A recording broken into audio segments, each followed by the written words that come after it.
한 평만의 세상 읽기.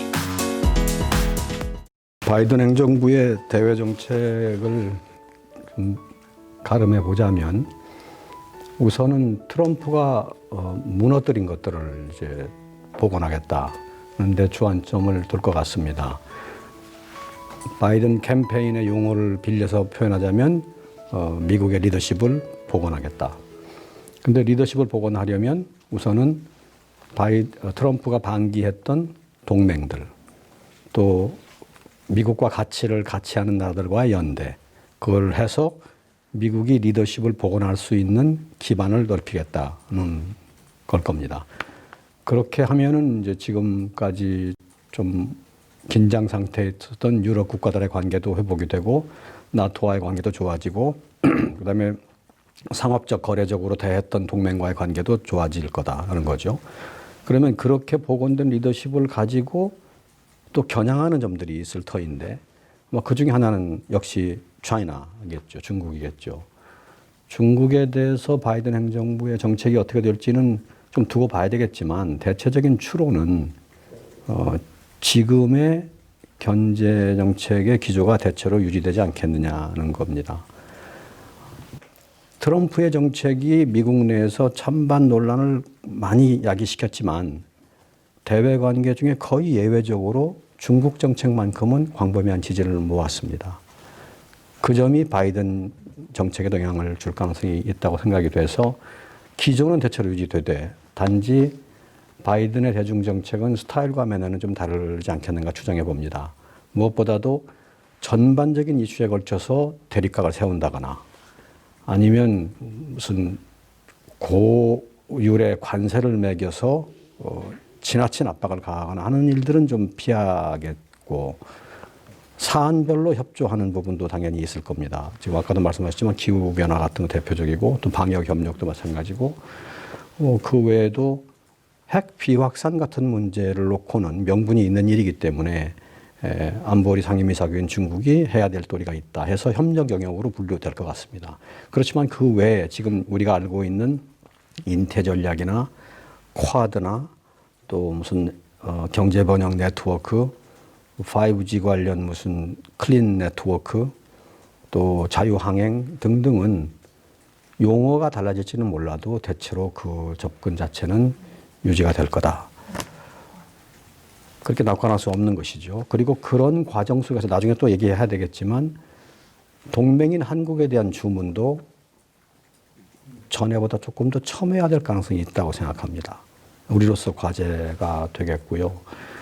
그러나 하나 조금 기대할 만한 영역을 얘기하자면 지금까지는 조금 어두운 전망인데 지도자들 간의 관계입니다. 바이든 당선자하고 시진핑하고는 과거 오바마 때 서로 2인자 일적에 미중 관계를 직접 머리 맞대고 다룬 경험이 꽤 있습니다.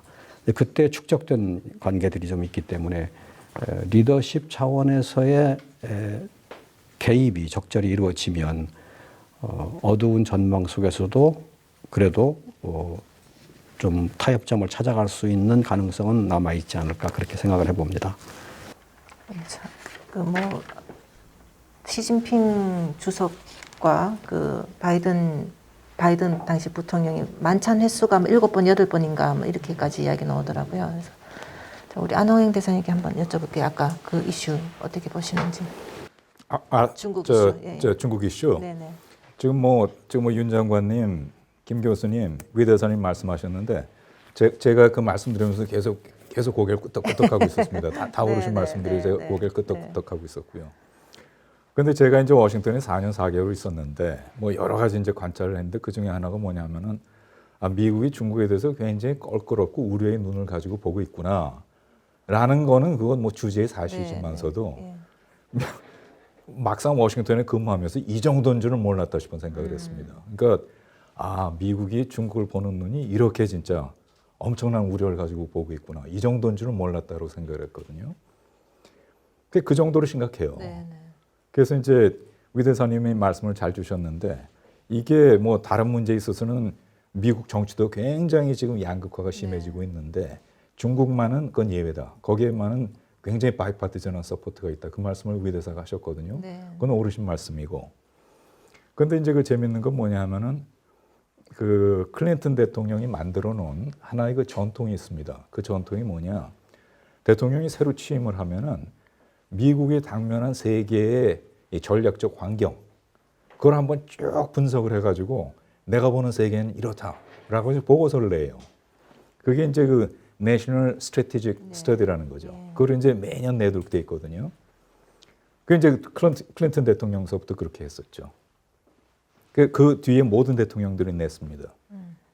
그런데 대개는 그 다음 해쯤 내는데 클린턴 대통령은 취임하던 그 해에 냈어요. 2017년 12월에 냈습니다. 그럼 그게 이제 그전 3, 4 서너 번에 걸친 그 스터디하고 다른 큰 차이점은 뭐냐면은 중국에 대한 우려를 노골적으로 얘기를 하는 거예요. 그래서 이제 그때서부터 이제 신냉전이라는 얘기도 많이 콜드와 2.0이라는 얘기도 많이 퍼지고 그랬었는데, 그럼 제가 이제 워싱턴에서 이제 그 얘기를 가끔 워싱턴에 있을 때도 그렇고 떠나서도 그렇고 그 얘기를 이제 미국 사람들한테 가끔 합니다. 뭐냐면은 그렇게 중국에 대한 그런 그 전략적인 그런 우려가 있다면은 거기에 대해서 대응하는 방식을 고려해야 될 텐데, 심각하게 고려해야 될 텐데, 그러면 저희 알라이들과의 동맹들과의 관계를 강화하는 게 맞느냐, 아니면 그거를 거래적으로 가져가는 게 맞느냐.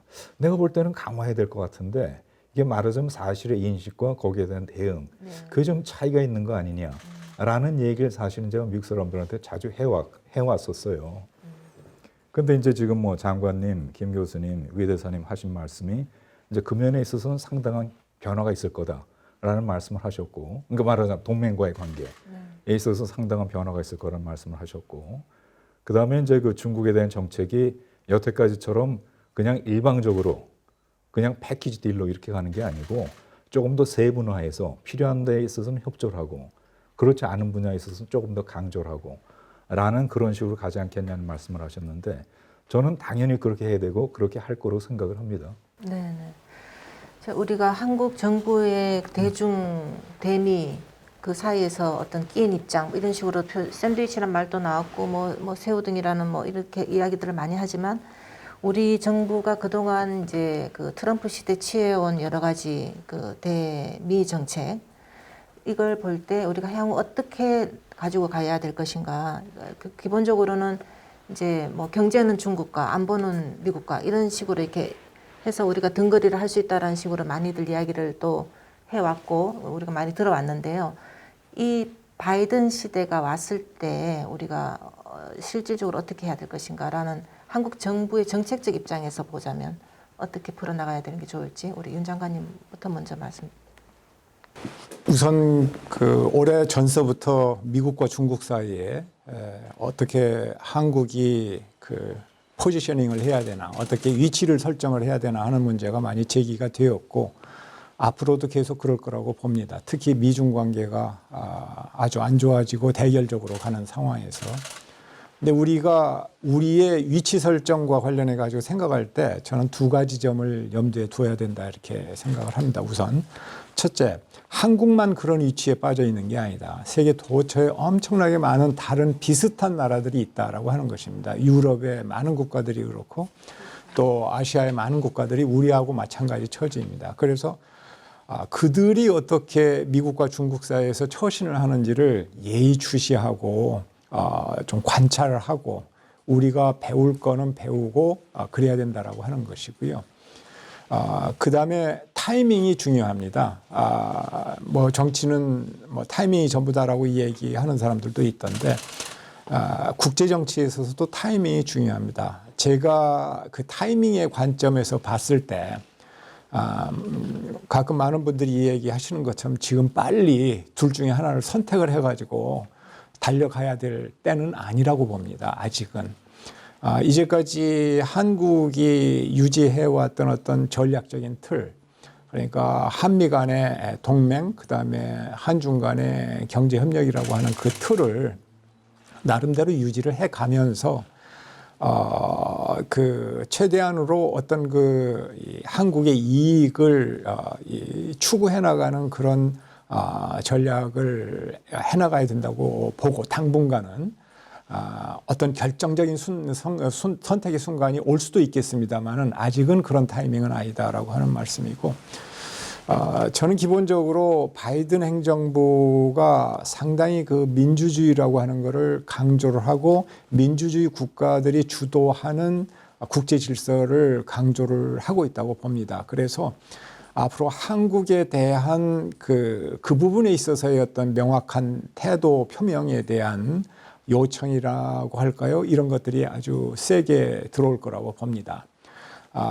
그런 의미에서 저는 한국의 국가라고 하는 것이 디디고 서 있는 그 아이덴티티, 자유주의이고 민주국가이고 시장 경제이고 또 다자주의 원칙을 존중하고 인권이라고 하는 것을 존중하고 그런 그 정체성, 국가 정체성에 입각한 외교를 하겠다라고 하는 것을 대외적으로 분명히 하는 것이 저는 좋다고 봅니다. 그리고 그러한 원칙에서 외교를 해나가면서 나름대로의 어떤 그 일관성을 유지해 나가려고 하는, 그리고 다른 국가들이 보기에 예측 가능하다라고 하는 그런 그 태도, 그 외교를 해나가는 것이 우리한테 이득이 된다 이렇게 보고요.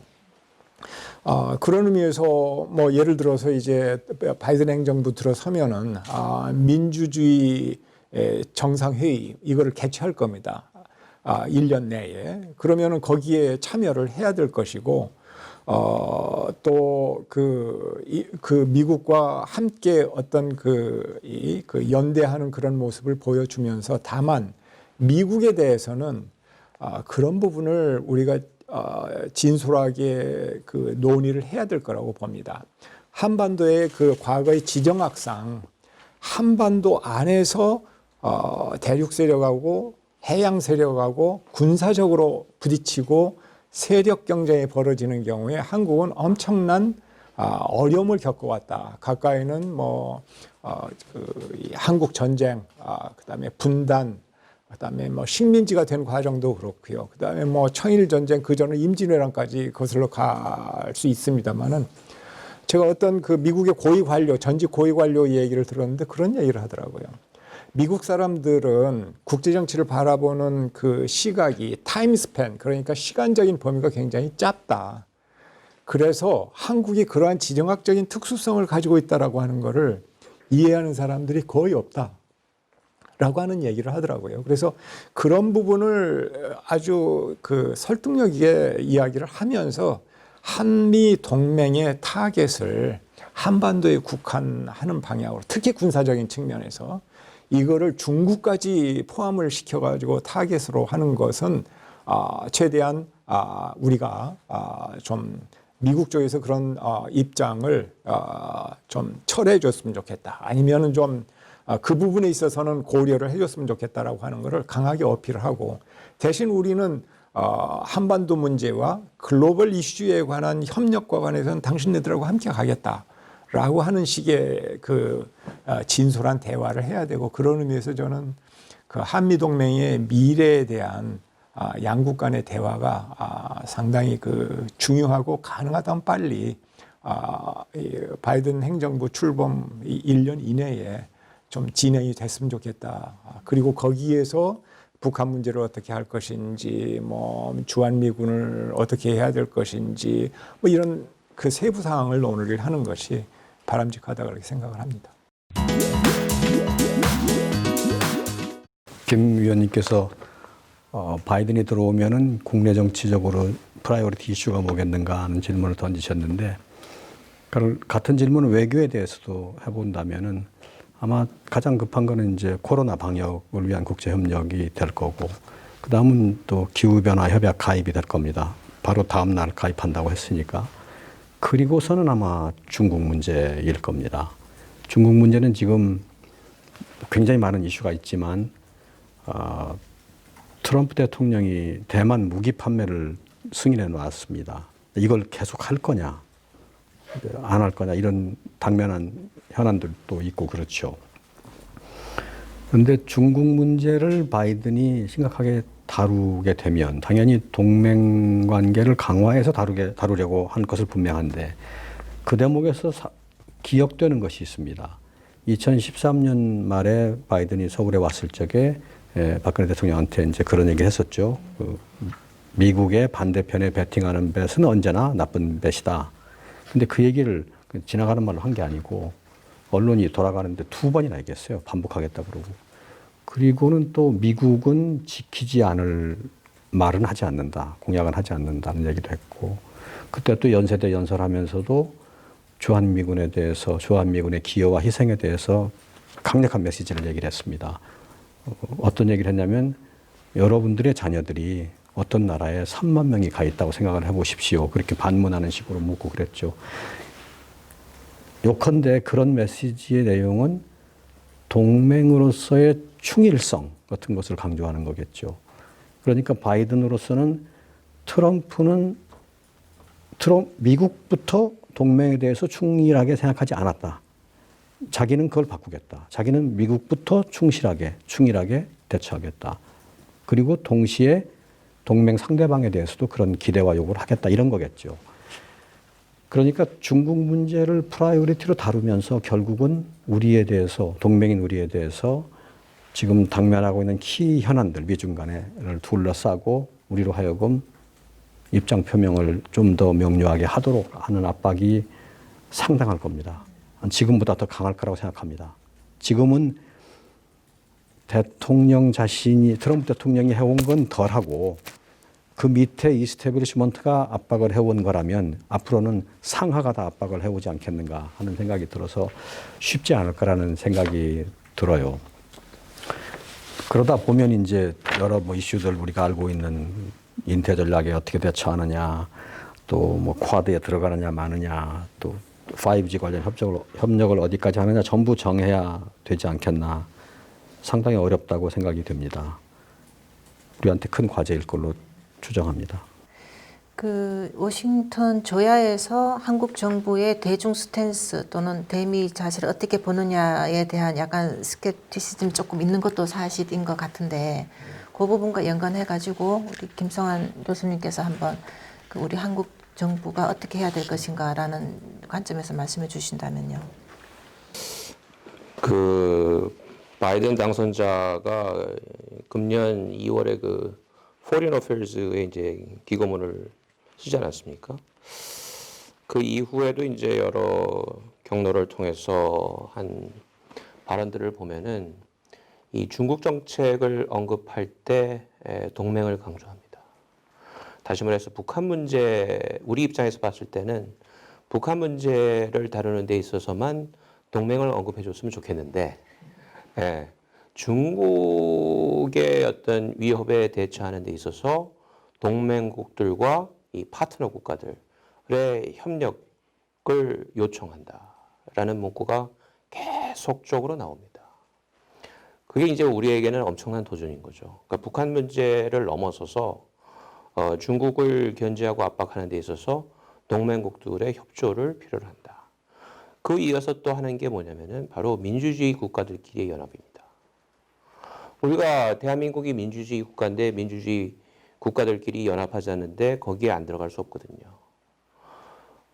중국은 민주주의 국가가 아닌 나라로 분류가 되고 있으니까 당연히 함께 국제사회의 어떤 그런 어떤 그 전선에서 한국이 이탈하면은 오히려 중국 편으로 간주될 수밖에 없는.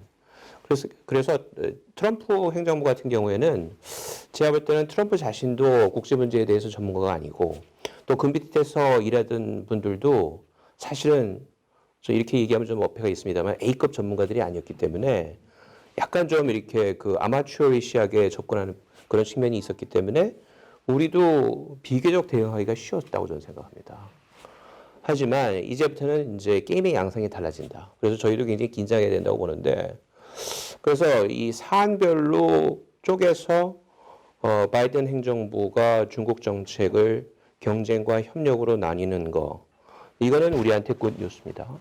우리가 사안별로 협력할 거 협력하고 요구할 거 있으면 요구할 수 있으니까. 하지만 제가 볼 때는 우리 당국자들도 그렇고 우리 정치인들도 그렇고 또 전문가 오피니언 리더들도 제가 볼 때는 미국과 중국 사이에 선택이라는 용어는 좀 자제했으면 좋겠다라는 게 굉장히 생각입니다. 선택이라는 용어를 많이 쓰게 되면 스스로 우리를 선택해야 되는 위치로 계속 몰게 되는 거죠. 그거보다는 역시 그 입장, 포지셔닝을 이슈별로 잘 해가면서 큰 구도는 역시 미국과 함께 간다. 이게 저는 제일 안전하다고 봅니다. 그리고 동시에 이제 중국과도 협력의 그런 어떤 영역을 확대해 나간다라는 일견 양다리 걸치기 같지만 기본 중심축은 한미 동맹에 두고 있다. 그러면은 한미 동맹을 중국과의 견제 전략에 어떻게 연결을 지을 것인지 제가 볼 때는 일정한 형태의 비군사적 기여를 분명히 해야 될 것이다. 그 전술 전략을 마련하는 게 이제 저희의 숙제라고 보는데 중국을 군사적으로 압박하고 견제하는데 한미 동맹이 군사적으로 기여하고 한국이 군사적으로 기여하는 부분을 찾는 것은 쉽지 않을 것이다. 다시 말해서 뭐 중거리 미사일 배치라든지 이런 것들은 뭐 쉽지 않은 선택이라고 보는데 저는 지금 미중 냉전이라고 했을 때 그 최전선은 뭐 남중국해라든지 이 동남아 근처라고 봅니다. 이쪽 지역, 특히 동남아의 중요성을 저는 아직도 미국이 제대로 깨닫지 못하고 있다고 생각을 하거든요.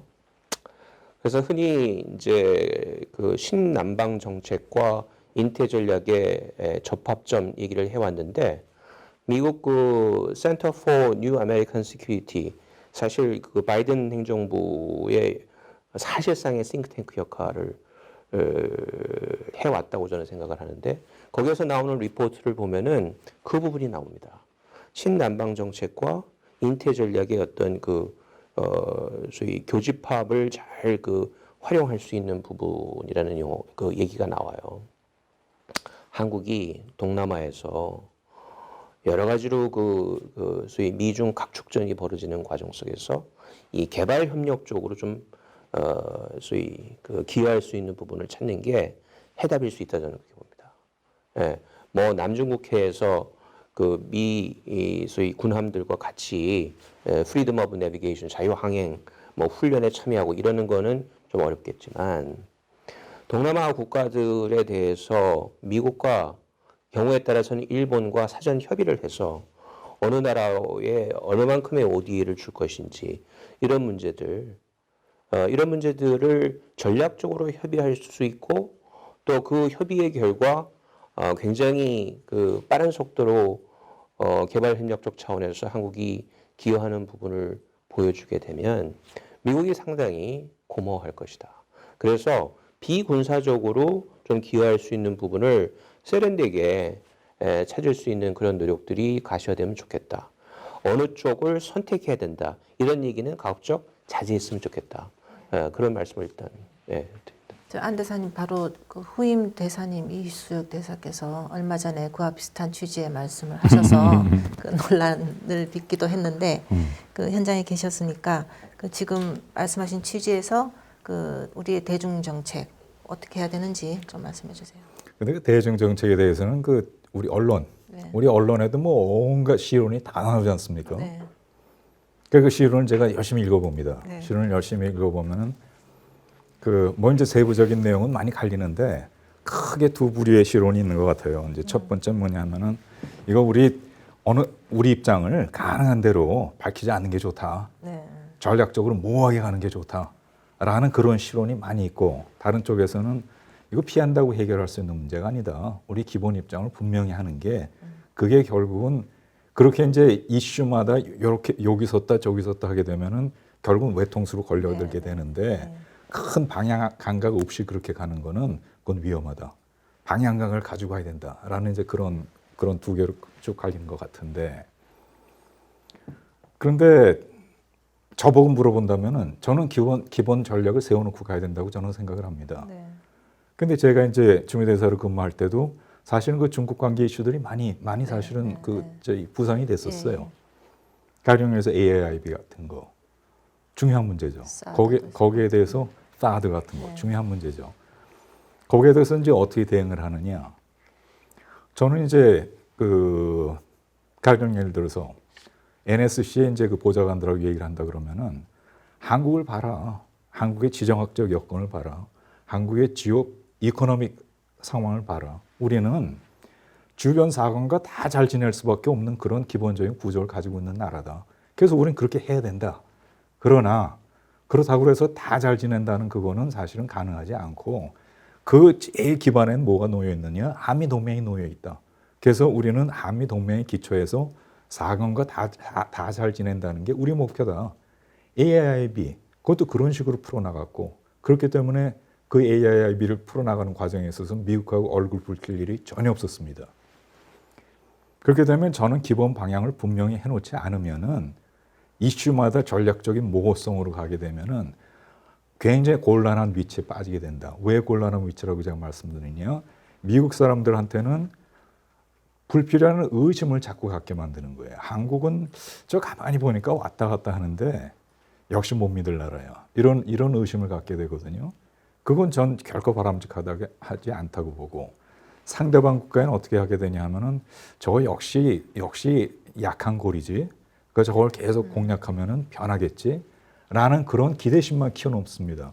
그런 기대심을 키워놓는데 결정적인 순간에 가면은 그걸 만족시킬 수 있느냐? 못 만족시킵니다. 그러면은 그 못 만족시킴에 따라서 훨씬 처음보다 나쁜 상황에 빠지게 되죠. 그래서 저는 기본 입장을 분명히 해야 된다. 그러니까 저 스스로는 우린 4강하고 다 잘 지내야 된다. 근데 그 기초에서는 한미동맹이 있다. 라는 그 얘기를 계속했고 그거에 대해서 미국에 뭐 제가 저 민주당 정부하고도 일을 해보고 공화당 정부하고도 일을 해봤지만서도 그 어느 쪽에서도 그거에 대해서 문제 제기하는 거 못 들었거든요. 그걸 통해 가지고서 잘 한미 관계를 매니지할 수가 있었거든요. 그게 기본 자세를 정하는 게 굉장히 중요하다 이렇게 생각하는데 아까 이제 그 윤 장관님이 말씀하실 때 무슨 말씀을 하셨냐면 그 기본 자세를 정하는데 고려해야 될 요소가 뭐냐? 네. 자유민주주의, 시장경제, 법치주의, 인권, 개방성 그건 우리 국가의 생기초 아니냐? 아주 기본적인 가치 아니냐? 그 기초 위에 판단을 해야 되는 거 아니냐? 라고 이제 윤 장관님 말씀하셨단 말이에요. 그 얘기는 저는 미국에서 대사로 있으면서 수도 없이 했습니다. 한국은 어떤 나라냐?